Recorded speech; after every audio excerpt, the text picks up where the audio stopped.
Hello, dear listeners, and welcome to One Nation Under Whisky podcast.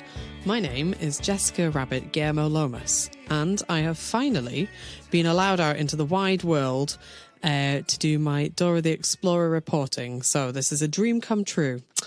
What I've got for you today is an interview I did whilst I was in Nuremberg a couple of weeks ago, where I managed to just sit down for a quick chat with our friends and importers Prineus. So there's a conversation coming your way, and it's me and Gerd talking about whiskey in Germany, and some whiskey myths that I know people like to ask questions about. So get comfy, sit down, pour a dram, unless you're driving, in which case don't do that. Just listen along. I promise you there'll be no discussions here about colours of whiskey or guessing games about whiskey flavours. And that's a reference that you're going to have to go back and listen to me complaining about somewhere else. So stay tuned and enjoy the interview.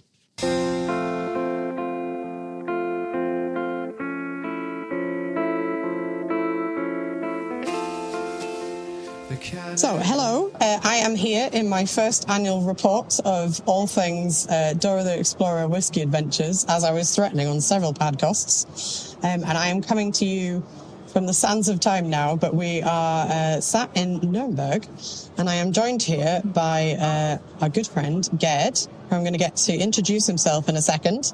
And we're going to chat a little bit about Single Cask Nation in Germany. And if you can hear, we're sat out the front on a much slower, gentle day on a Sunday. So first of all, hello, Gerd.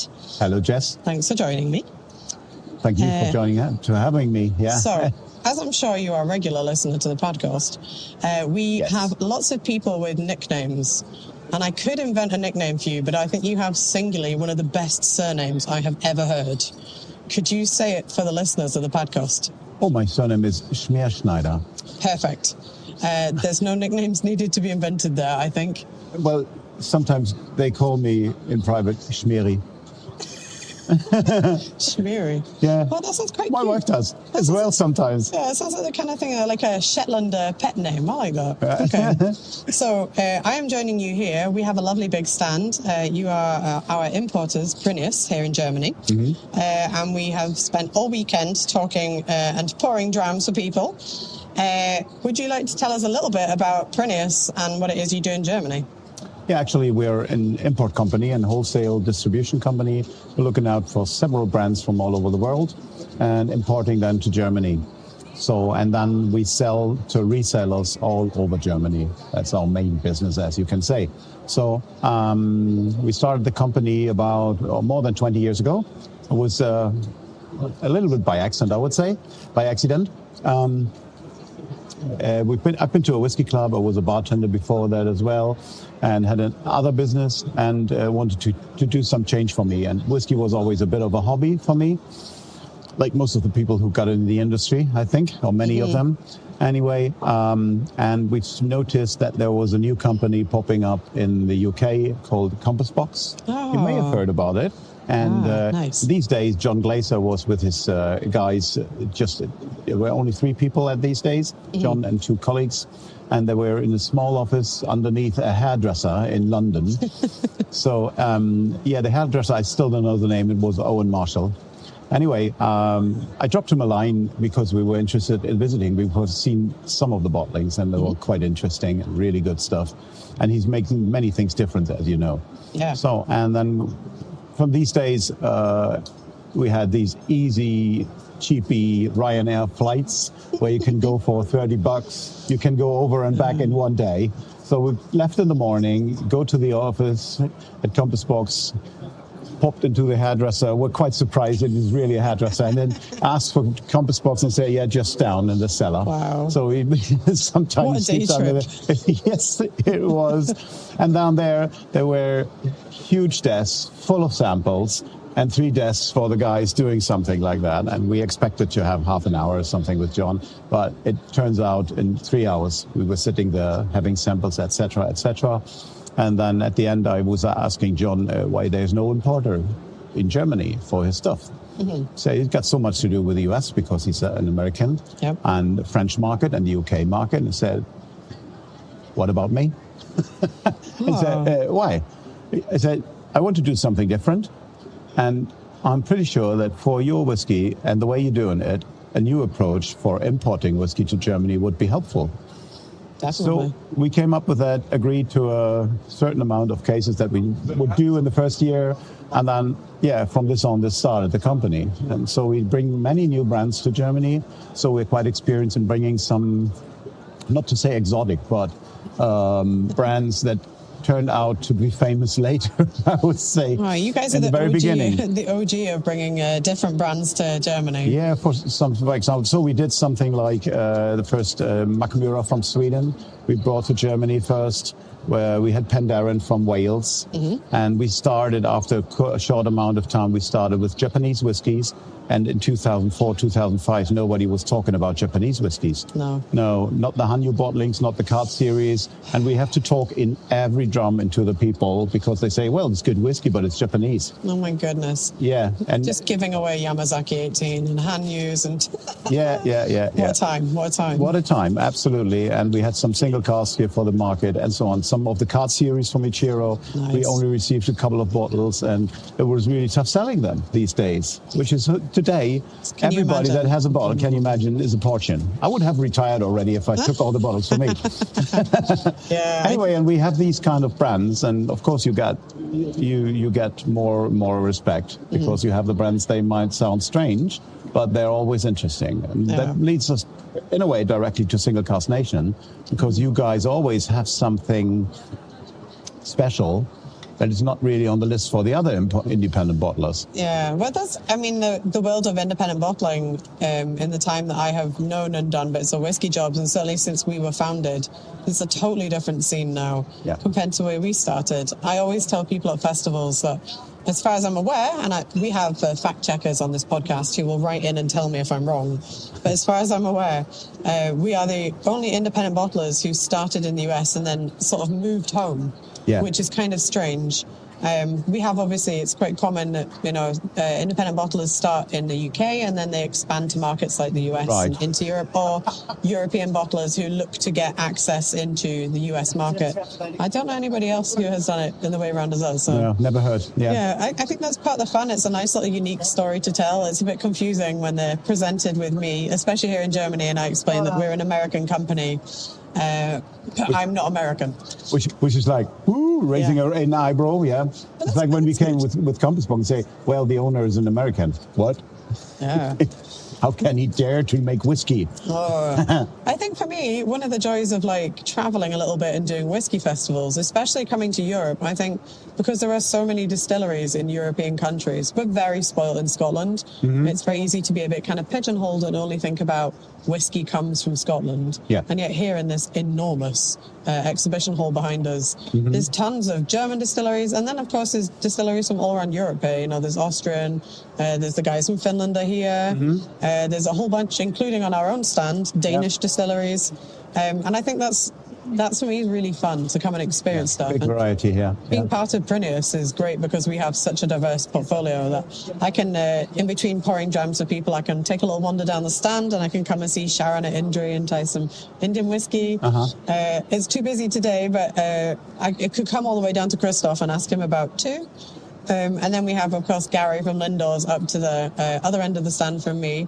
And then a few other brands in between that you guys are manning the tables for. So, it's fun to be part of a big mixture of whiskies that are not necessarily from Scotland. Yeah.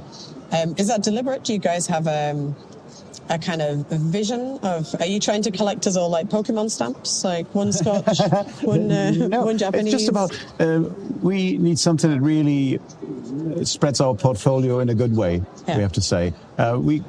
We've been approached of so many distilleries in the past years and so many new independent bottlers who want to be in the German market. But you really need to be careful to say, so when you have different independent bottlers, that they make something like that, and the other one that has a completely different concept on doing bottlings. So, for example, when it comes to independence, we have something like Firkin Whiskey from Mike Collins, the retired marketing manager of UDV, Diageo.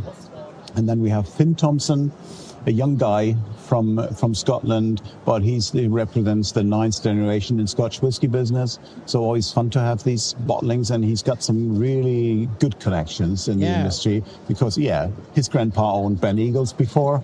So it's a great family lineage right there. And some old family casks they have, which is always like, wow, it's amazing.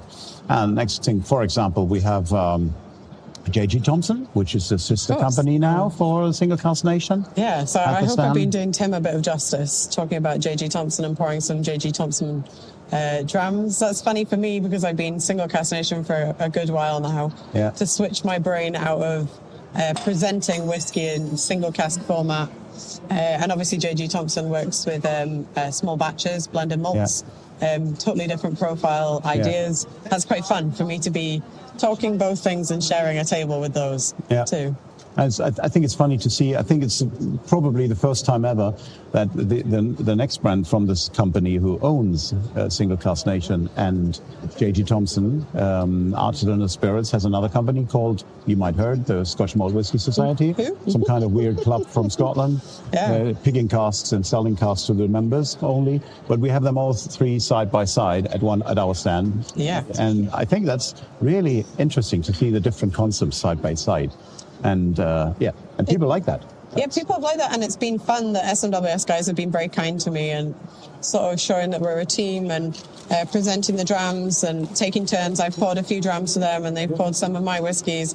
That's quite nice to kind of present things together because I think, actually, weirdly enough, considering that we are both independent bottlers, there's not a massive crossover between the two. So it's fun to kind of bring people together, especially in somewhere like Germany, where I think the average whiskey drinker that is in this fair is maybe a little bit more knowledgeable than some of the other festivals I've worked at. Yeah. I think it's fun to see them kind of compare and contrasting. We've got some nice drams between the two of us that kind of match. So you have got our Single Cask Nation 18-year-old Croft and Gear. Yeah. Next to me, they've got an Inch Murren, so both of those are obviously Loch Lomond's distillery. And that's quite nice to be like, you can have the lighter style and then we can move into the peatier bit of that. It's been fun kind of matching stuff. And they've also got some really nice things that I've just had little tiny drums of. Yeah, it's always when you meet people here at the stand and showing up with us, it can really have a wide portfolio that we have. Yeah. And at some point you say, when you like this kind of whiskey, you might try the one from the other end. Yeah. So, and you take them over 5 meters wider and pick a bottle for them. And it's really helpful to have this wide selection here. We could call ourselves a one-stop shop. Yeah, we don't need any other ones here. Come to Prineus, don't leave Prineus. There's something for everybody here. Yeah, of course. Hiding under the table, we've been quietly enjoying some amazing work-in-progress products. Yes. We've had some cans that are Indries, the Irish Indian single malt. They also produce a rum. I don't know how many people will have come across that. We have a little bit of Indrie in the UK, but not massive amounts. I've not seen the rum. But they have a rum, and you guys have been working with a local brewery to create what we would call an RTD, but it's a ready-to-drink product. Ready to drink, okay. And you've been creating a rum and Coke. Yeah. We're using the Indrie rum, which I can tell you, dear Podcast listeners, I have responsibly and for scientific research only. I've had a couple of them this weekend, and they're 10%. They're lethal. They are delicious. Yeah. And it was only after I had a lovely big swig of the first one, I turned it round to look at what it was I was trying and realised, it's 10%. Maybe I'll drink this a little bit slower. Yeah. 2 cans and you're done. Yeah. Maybe. Yeah, it's very nice. But it is because the brewery is right around the corner from our office. We know them for a very long time. And they did something, a ready-to-drink, as you say, with something else, with some obscure rum, which they bought from Thailand or something like that, in cask strength, and it was quite delicious. And I said to this guy, why not doing it with one of our rums? He said, yeah, we could do that. And then we had a nice evening and trying all the combinations with their own cola. And they have a lemonade as well, which is delicious also. The lemonade's great. I've been enjoying that too. Yeah, and so we tried different combinations, and the Kamikara and the cola turns out to be absolutely delicious. It's a cracker. So, yeah, it is, absolutely. And everybody you give the can to is at first thinking, what? And then smell, drink, and say, wow. Yeah. There's nobody that says, oh, that's not my cup of tea. So no, and if we find those people, we don't need to be friends with them. So we can continue imagining they don't exist. Yes. That leads me quite nicely into maybe you could share a bit of an insight for our listeners about the German whiskey market, because there are a lot of stereotypes that exist about you guys. Really? Some of which I have to say play out pretty true every time I come to Germany, but not all of them. And I think it's nice. Joshua, I'm going to put him out here on the line a little bit. He will quite often talk about maybe the number one, I guess, common stereotype about the German whiskey market is that you guys like it very dark, a little bit farty, bit of sherry, and if it's peated, then even better. Yeah. How true do you think that is of the German, as a sweeping generalization of the German market? When it comes to sales, of course, the people attend to your stand as when you have a dark-looking bottle at the shelf somewhere in the back. Everybody's saying, "Oh, what is that?" Really, people like that. But not all of them. There are many out there who likes a good bourbon matured whiskey. Yeah. But color is a thing that many people like pretty much. Unfortunately, I have to say, because you always have to tell them, well, come on, some of these drinks you really prefer. You got a note in Germany, it's by law, I think in Germany and Denmark, that there is color inside, so E152.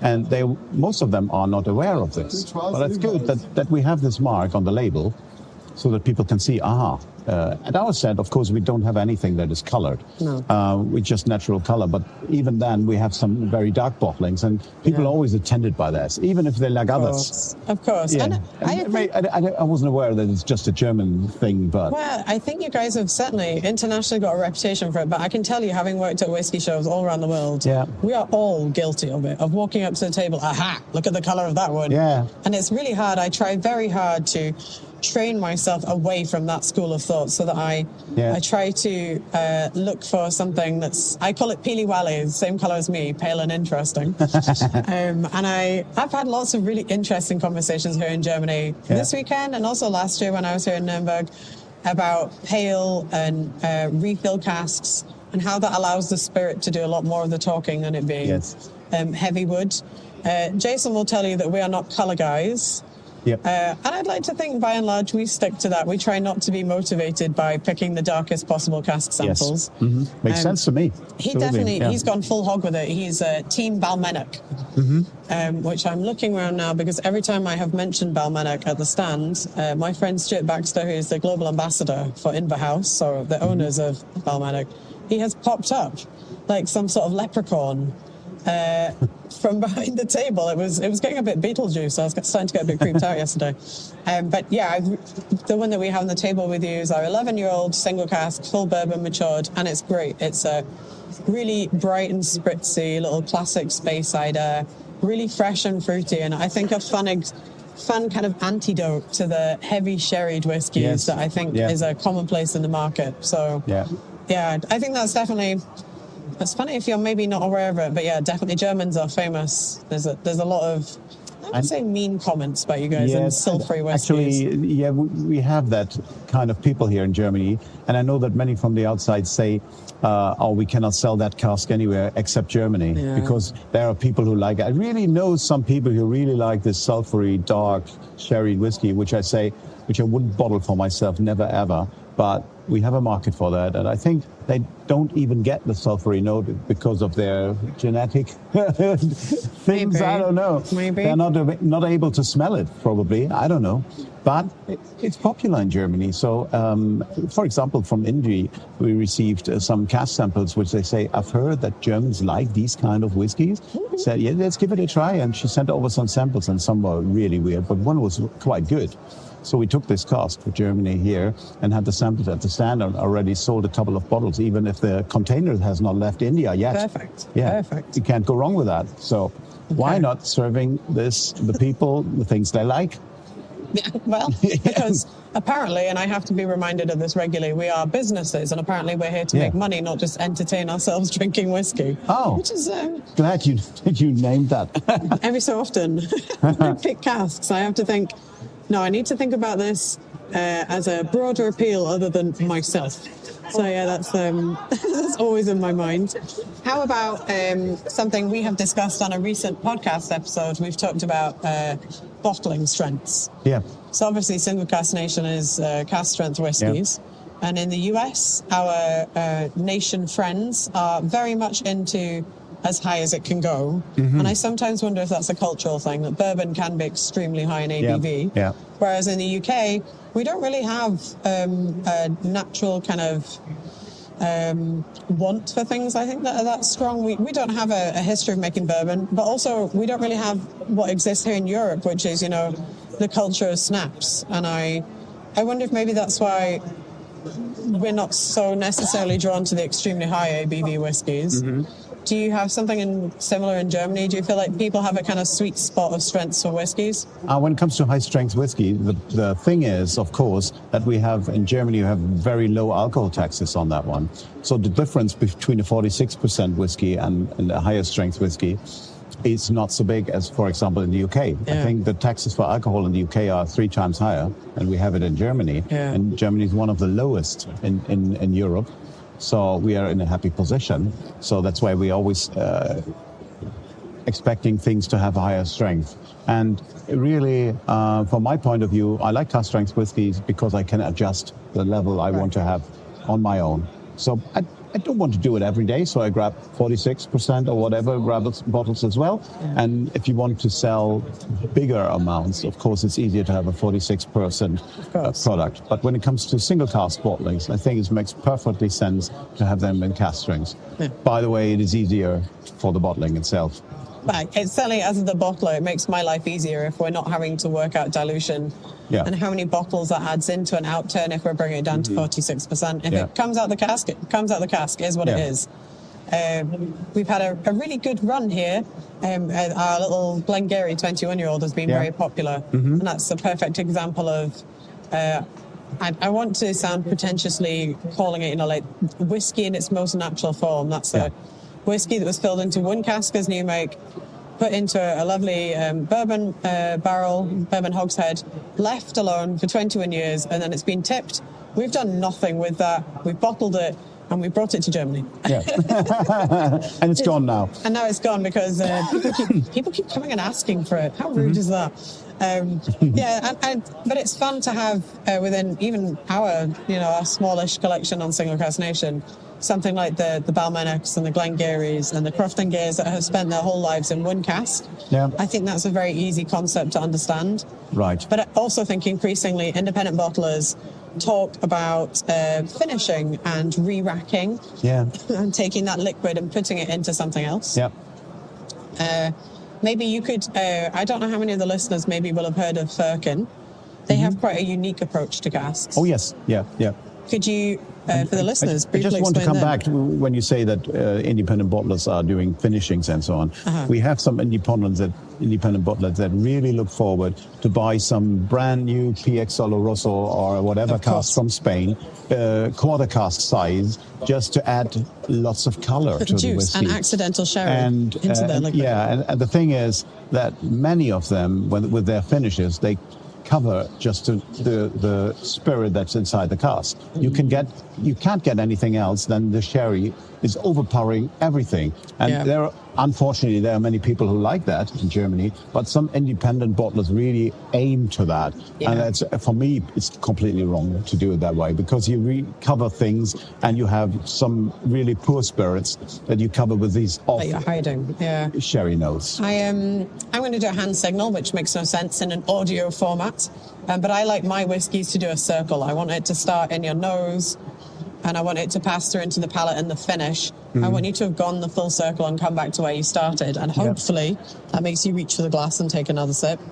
And for me, that means that the wood and the whiskey has integrated. Yeah. I'm okay with strong casks and kind of bold cask flavour, provided that mixes nicely with the whiskey. And you haven't got two separate lines where there's one line going with the whiskey and over the top there's a load of cask. And the two don't mix. I like it to have... blended together, and some of the bottles that we have on the table we have obviously finished, and they have pretty decent long finishes. I think the shortest finish we have on the table with us is 2.5 years. I would call it a second maturation, not a finish. Then we get into a very good lexicon argument, don't we, about are we in a finish, are we in second maturation, or our good friend Mark Watt, he has a whole term he invented for himself, which is resting. He calls it 6 months as a little rest in a cask. But yeah, so I was going to Firkin. So they have an interesting approach. Yeah, what they do, Firkin was invented by Mike Collins. Some of you might know him, but when you hear what he has done in his former life, so he's retired now from his main job. He was marketing director for UDV. Yeah, he's got quite a long, good whiskey CV. So he invented some things like rare malts, the classic malts, Flora Fauna series. I think he was involved in Johnny Walker Blue Label and so on and so on. All the Diageo stuff that came out, the Distillers Edition, was all on his brainchild, I would say. Yeah. And then, he retired, and for some reason, he has still got some good connections to Diageo. Very helpful. Very helpful when you want to source casks.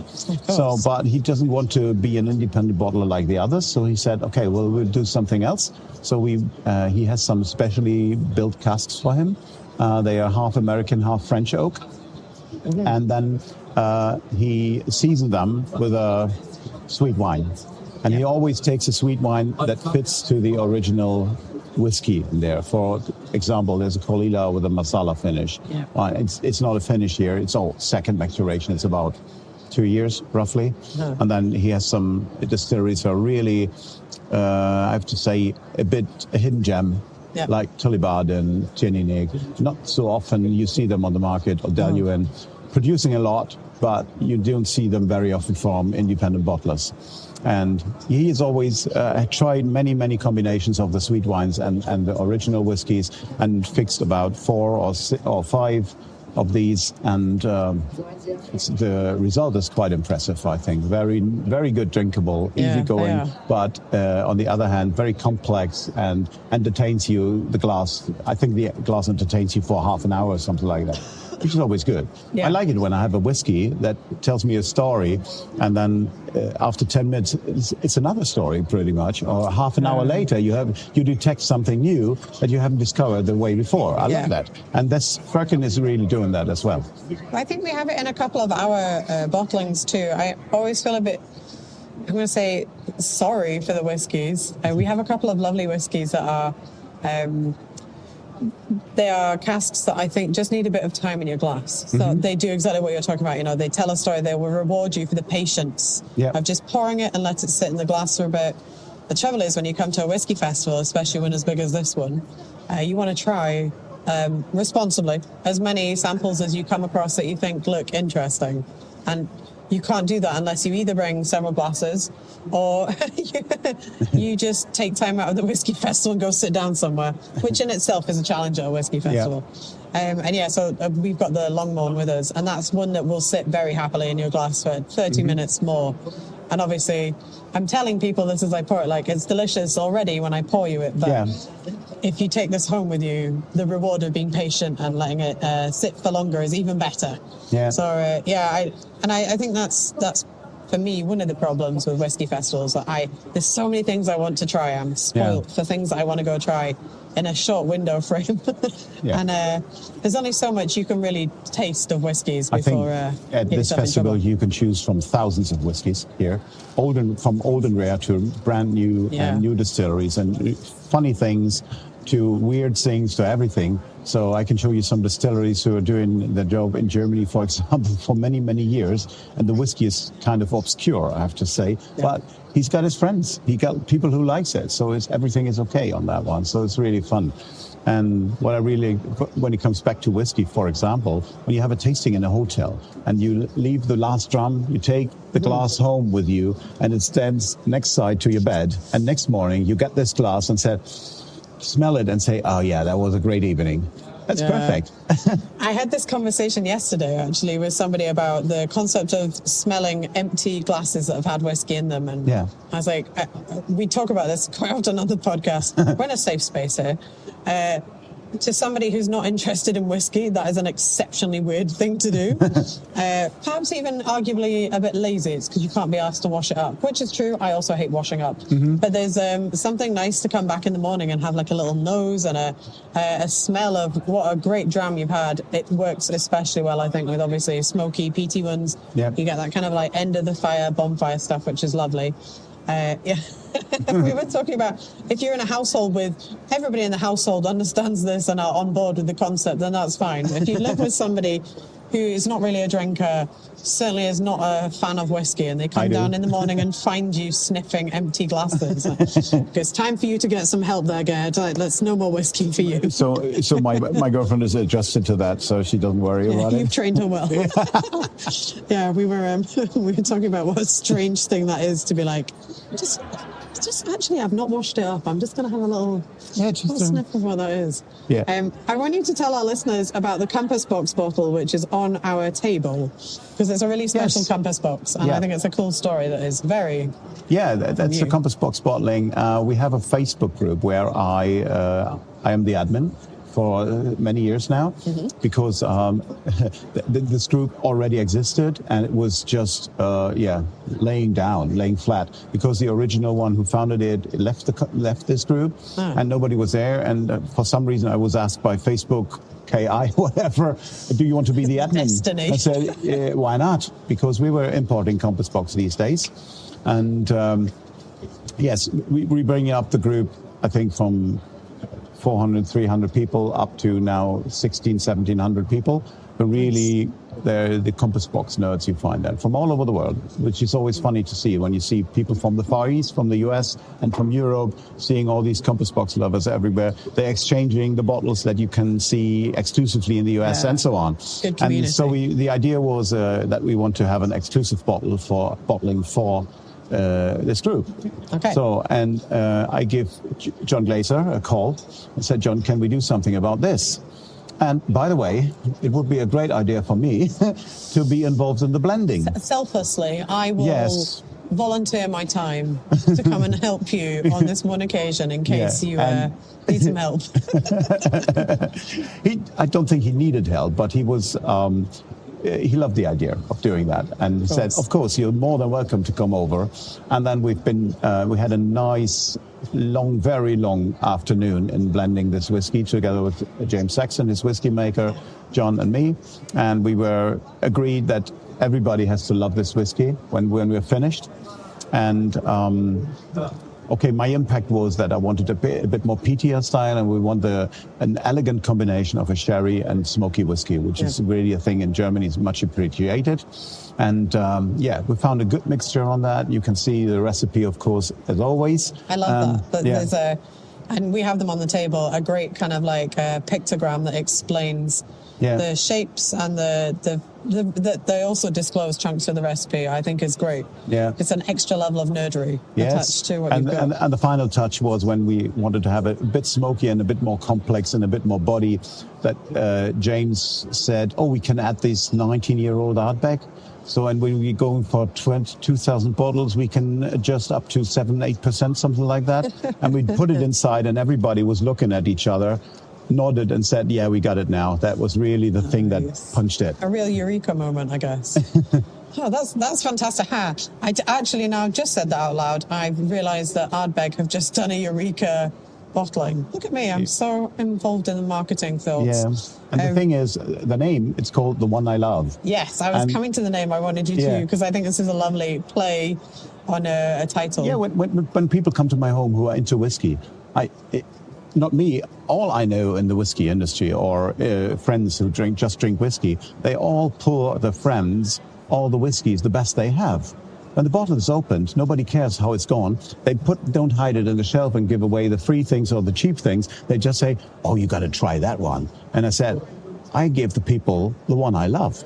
So why not call it that way? So, and John said, I always had love on my list for a whiskey name, and said, we're there. The only thing we couldn't agree about was the song. John was more for R.E.M., The One I Love, and I was more into Coldplay, One I Love. So we listened to both songs. Okay, which one does the whiskey match to better? I don't know. It's both It's different music. I personally really don't like that much REM, but Coldplay is good. It's okay. It's nice pop music, and so I was for Coldplay. John was more for REM. Well, that's about whiskey and different parts of it, and it's the same. So in the same way that we all taste whiskey differently too, why not also have your own twist on the music? I think it's great. I think it's also worth pointing out that you're incredibly generous, that you only pour the good whiskey in your house. I will be at your house immediately, helping you drink only the good whiskeys. All the whiskey lovers I know do the same. When I come to a stand here and a friend runs a stand, he said, "Oh, you got to definitely try this one." You wouldn't come up with, because when you see all the bottles, you say, "Gosh, tell me." And she said, "Oh, you need that one, the hidden bottle under the shelf." Of course, absolutely. It's all the same, and most whiskey lovers do it that way. That's one of the joys of whiskey to me, is when you come to a stand that obviously has a lot of bottles, there's always somebody who's like, "Oh, I've got to grab you and I have to tell you, this is where you should try." Or, when people come, especially the Single Cask Nation, we're still getting recognition here in Germany. So people are coming and touching the bottles and saying, "Oh, what is this?" And it's fun to kind of play like a bit of an almost like reduction game of like, well, what sort of things do you like? Okay, well, we've got these 2 drams, and then another qualifying. Oh, well, I like. Okay, well, we have this. So, and sometimes people just come to the stand and say, "Surprise me. What have you got a recommendation?" That's the best you can get them, obviously. And yesterday we had a lot of people coming over asking for our canvas 35-year-old, and there were people arriving at the table saying, "We've been told we have to have the canvas." So I'm not sure who this person is, but I think we probably owe them a dram of it for sending people our way. And we sold quite a few bottles on the basis of, I was told I had to have this, and it's delicious. Yep, sure, one for me, which is very pleasing. And that, the canvas, for example, is one thing that people like who tend not to like whiskey. That's the fun part. We had a group there at the stand. There was one girl in there. She loves to smell the whiskeys, all the one, but she tried a lot and she said, "I don't like it." And I poured her a wee drum of the canvas, and there was really, you see the change in her face, surprising what it was. Drink it and said, "That's actually the very first whiskey that I like to drink," after smelling for more than 10 years from my husband. He gave me so many drams, something like that. It was so funny to see that change in their face and say, "That's grain whiskey. Have a look at old grain whiskeys and you will get this flavor profile." And what I think is great about a moment like that is, I really bless her for being persistent in trying for 10 years. You didn't tell me that bit yesterday. But now that's unlocked a whole world for her, and she's now got a kind of little insight of where to start. And now she can go out and find things based on that recommendation and the experience that she has had. So that's very cool, and I think it's one of the really fun things about whiskey, about that, in a trusted space here. She's admitted out loud she doesn't like it, but here she is at one of the biggest whiskey festivals in Germany, still making it through. Yesterday's a long session, Saturday's a long day. It was a lot of people, and she's still willing to play the game. I think fair play to her. That's great to see. It's all about, I don't know if it's still there, the motto from Compass Box, which John had in his office, is just share and enjoy. That's all about that. That is nice. Snappy too. I think we should come up with something like that. Podcast listeners can email in with their suggestions. I love winding up the listeners a little bit and having them. I love the feedback. They're very good at critiquing. I get some great emails, some great questions. So if you can come up with like a snappy little line for us, let's go for it. Just one thing about the one I love. The biggest challenge for us for a worldwide Facebook group was to find a retailer who is able to ship that all over the world, because he had orders from Singapore, from the US, and so on and so on, all different custom choices and so on. But at the end, we found somebody who was handling that. So that was the best part of it. I assume they were a Compass Box fan. To want to take on a challenge. They have to be somewhat personally invested in the concept of it as well. Okay, so we've covered a little bit of German and some of the, I think, wrong stereotypes about you guys. I think whiskey nerds around the world are whiskey nerds. There's just a few little finicky bits. If you want to meet the whole full concentration in Germany, come to Limburg. You say Limburg, but also I think you just need to go to the Verschiel on Isla. I think that's a pretty good representation too. Limburg is is on the bucket list of intense whiskey experiences. I've met whiskey clubs from the US who made own T-shirts for a visit in Nuremberg because their idea was just to do it once in a lifetime thing to be 1 year in Nuremberg. Yeah. So that was their idea, and they made T-shirts for it, and so on and so on. You see that, or from Far East, from Sweden, of course, many. Of course, my lovely Swedes. Yeah. I think there's some lovely kind of adjacent industries to the whiskey world. T-shirt manufacturers of the world must be extremely excited by whiskey nerd groups who, okay, we need a 2025 edition of our that's whiskey what they team do. on tour. And I also enjoy it.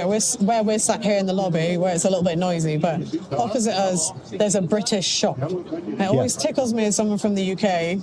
I love... I may have disclosed this on the podcast before. One of my favourite things to do when I travel internationally is I love a trip around someone else's supermarket. Yeah. That's incredibly Same sad. for me, yeah. But I'm old enough to be okay with that now.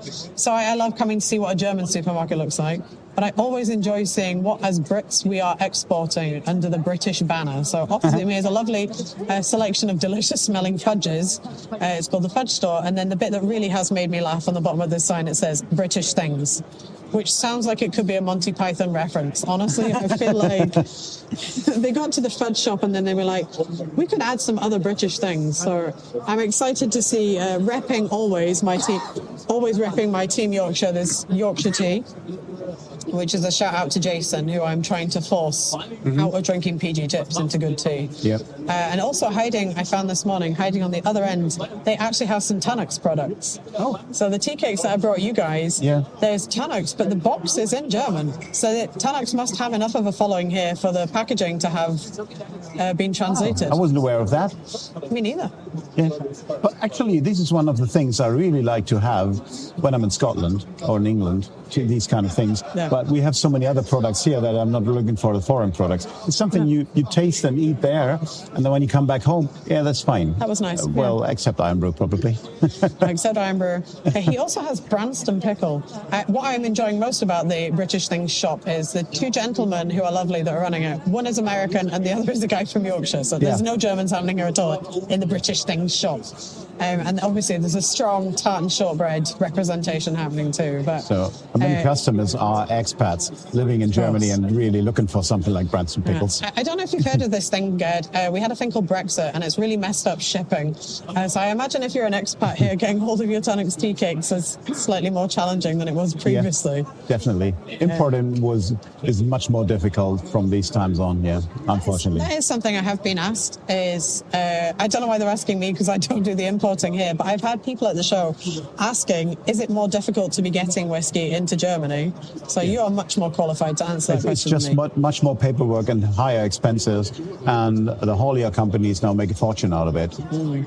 Because the UK has some obscure laws from a German point of view.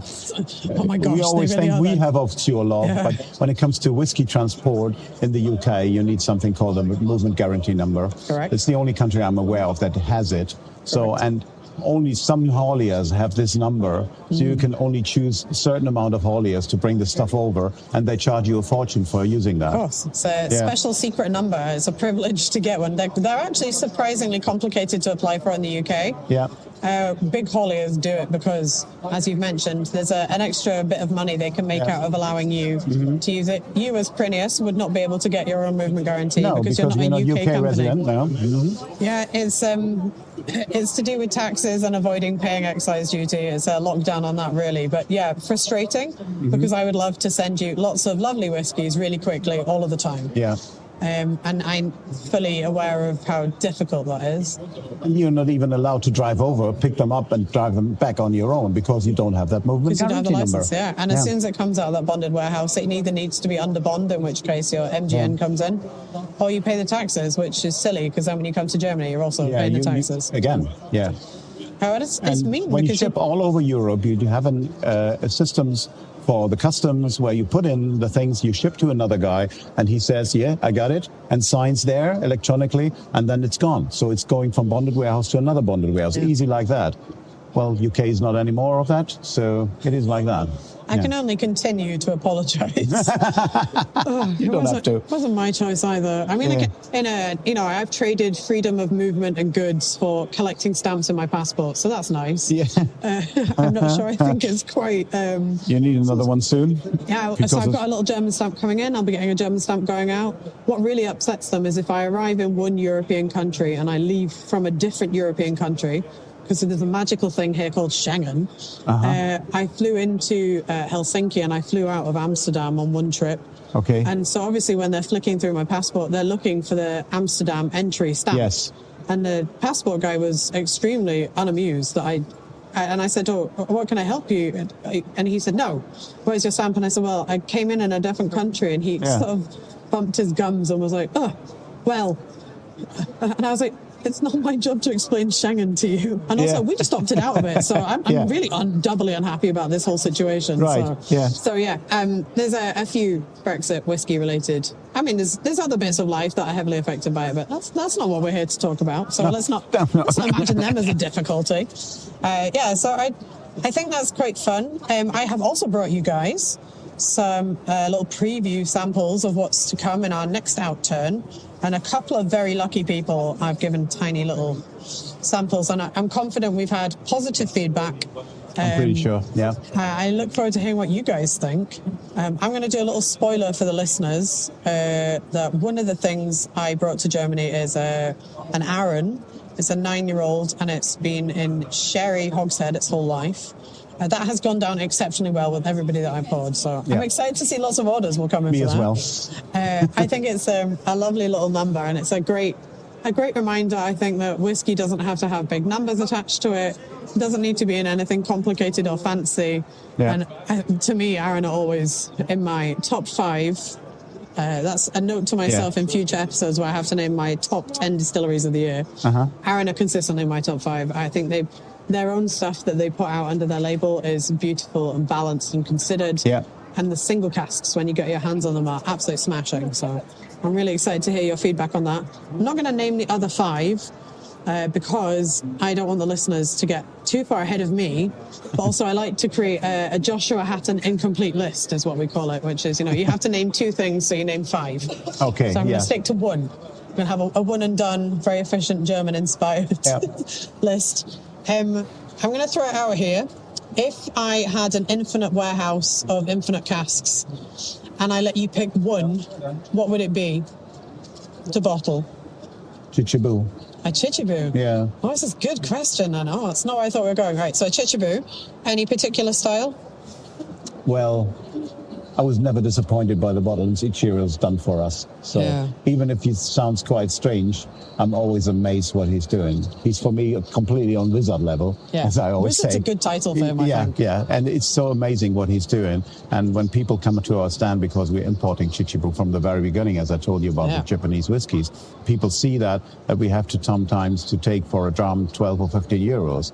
And they're really thinking about this. And then they take a glass of the drum, of some of the single cask, for example, going away and comes back and say, it was worth every single cent in there. It was absolutely stunning and amazing. When I've had a chance to look down the table, I've seen Heiko's been working really hard. Chichibu has definitely been flying off the table. And always, whenever you see Chichibu, especially in numbers greater than 1, it catches people's attention if they know what they're looking for. And it looks like it's been very busy for Chichibu on that end of the stand. So. Yes. Yeah, it's exciting as well to be able to tell people, I share an import of Chichibu. They're a great kind of cachet to have. Yeah. Okay, well, that's fun. I was not anticipating Chichibu. I thought you would have named me something perhaps more classical and obscure, but I like that that's what you've gone for. You asked me. No, Infinite warehouse. It was not a leading question at all. I'm pleased by your answer. Yeah. Oh, well, that's good. Okay, and what about? I do know I have one final question for you that I know people will ask me. Do you have a German distillery that you really rate, as we are here in Nuremberg? Actually, I would say it's a tiny distillery. It's on the tiny island of my part of Germany, which is the very much northern part of Germany, Schleswig-Holstein. And on the western coast, we have a small island called Föhr. And there's a tiny distillery. He's a farmer. And he's planting his own barley, has his own cows, making his own malt from his own barley in a very nice, nice configuration, because the ventilation system was from his cowshed, because it's such a huge, and he needs to cool in the summer. He needs to cool the malting process, and it's automatically done. And he's got some tiny machine to automatically turn the barley every now and then, and spreading the water over it, that it grow, and so on and so on. So really funny, and the result is quite interesting, really. And one of his grandfathers, whatever, was one of the first who emigrated from this tiny island to New York. So it's still, until today, there's a strong community in New York from guys from this island, and they helping each other still. But some members of his family returned back to the small island and took over the farm. So, and he's now the one generation, but he's making good whiskey there. And the fun thing is that people returned from the U.S. to Föhr in the 1950s. They brought over a drink called Manhattan. Oh, a little-known drink called a Manhattan. Yeah, and on this island, it's the national drink to have a Manhattan. Even grandma at a birthday table with 90 years old is drinking a Manhattan, because that's so cool. It's kind of, when I heard this story first, I said, "You're kidding?" And he said, "No, it's the #1 drink." So that's why he's aging part of his whiskey in vermouth casks. Yeah. So, and if you can get your hands, because it's production is so limited, and he's doing, because he has not more barley, so he can only do 8,000 to 10,000 liters a year. But this whiskey is really fun, really good, and can help with all the others. There's just one tiny thing in Germany that's really interesting. Yeah, you took me over to chat to the guys, and I had a little sample of the whiskey that you're talking about, being in vermouth. It's very interesting. It's not a cask type, I guess, within the industry. We're talking more about different styles of rejuvenation. We've got STR, DCHA, RECHA, we've got wine casks, we've got a myriad of sherry casks. Yeah. So very often you hear people mention vermouth as a cask-based choice. For me, it was absolutely natural to do it that way because of this national drink on this island. You didn't share the name. I think the podcast listeners, especially if they're in America. There you go. He still uses the logo that his grandfather had on his daily in New York. Yeah, so maybe if they're American listeners based in New York, they could go and have a little sandwich in the deli and think I don't know if it still exists, no idea. But maybe some part of it exists, because like you say, they still have such a big community the expats. It's only a tiny island, about 10,000 people, something like that. Yeah. So thank you. That's a good recommendation. I'm going to wrap us up here, because I think maybe we need to go back and see if there's some thirsty people waiting for us.